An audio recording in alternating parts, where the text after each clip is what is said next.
I never imagined my own daughter would look at me with hatred in her eyes.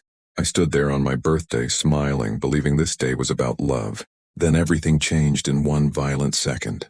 A full cake flew across the room and smashed into my face. Cream burned my eyes as people gasped in silence. My hands trembled and my heart stopped beating normally. My daughter pointed at me and screamed that the house was already hers. In that moment, I realized I was no longer her mother. I was just an obstacle she wanted removed. I raised her alone after her father passed away unexpectedly.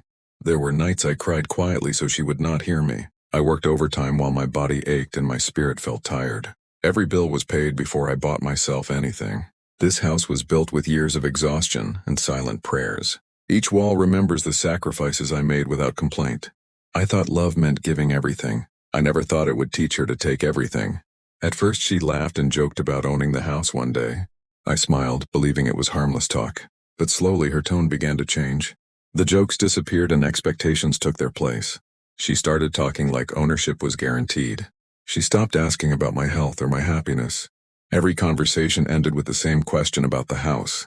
That was when I felt myself becoming invisible. She insisted on celebrating my birthday at home. She said she wanted something simple and peaceful. I believed her because I wanted to believe my daughter loved me. The candles were still glowing when she pushed papers toward me. She told me signing them would make life easier for everyone. My chest tightened as I read the words. They were property transfer documents. With shaking hands, I pushed them back and said no. Her expression changed instantly when I refused. Anger replaced every trace of affection. She grabbed the cake meant to celebrate my life. Before I could speak, it hit my face. I felt cream drip down my cheeks and into my mouth. Guests stared, frozen in disbelief. She shouted that I was selfish and useless. I stood there covered in frosting and shame. That was the most humiliating moment of my life. After that day, she disappeared from my life. There were no calls and no apologies. Instead, I heard stories about myself from others. She told relatives I was cruel and controlling. She said I was destroying her future on purpose. I spent nights alone in this quiet house, scrubbing cake from the floor and walls, trying to understand how love turned into hate. Sitting alone gave me time to think. I replayed every sacrifice I ever made. Every time I said yes when I felt tired. Every boundary I ignored for her happiness. That is when the truth finally hit me. Love without limits creates entitlement. Giving without boundaries teaches people to demand. And I had taught her too well. I realized crying would not protect me anymore. Staying silent would only invite more abuse. So I chose strength over fear. I met with a lawyer and explained everything.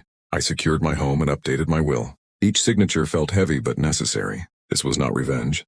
This was self-respect finally waking up. Weeks later, she came back acting sweet. She hugged me like nothing had happened.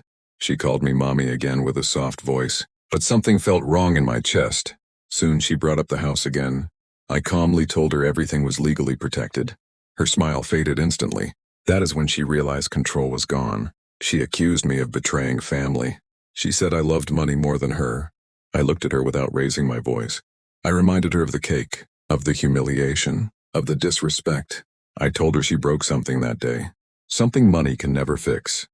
I did not erase her from my life completely, but I refused to be her victim anymore. I drew lines she had never been allowed to cross. No more shouting, no more demands, no more manipulation, no more attempts to make me feel small. I began saying no without guilt. I realized that saying no was not cruelty. It was survival.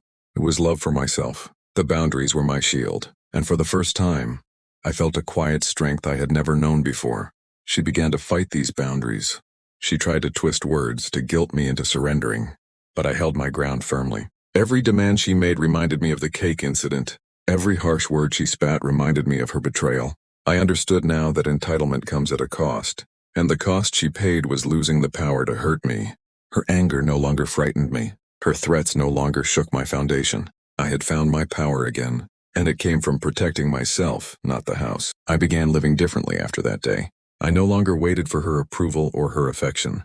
I spent my time with people who truly cared for me. I laughed more. I cried less in solitude. I tended to this home as a sanctuary. Every corner reminded me of my resilience. Every wall carried a story of my love and my sacrifices. And every morning, I woke up feeling lighter than I had in years, because I had finally reclaimed my life. Eventually, she began to notice the change. The house no longer intimidated her. The quiet dignity in my actions was stronger than any argument she could make. She stopped trying to force me.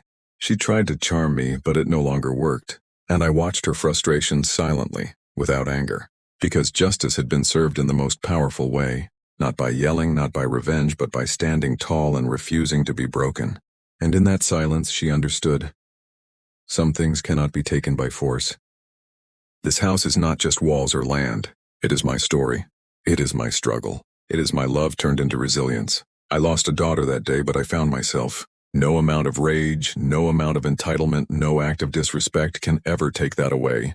Parents are human. We bleed, we love, we sacrifice. But we also deserve respect. I am a mother who will never be silenced, humiliated, or diminished again. And that is the ultimate justice.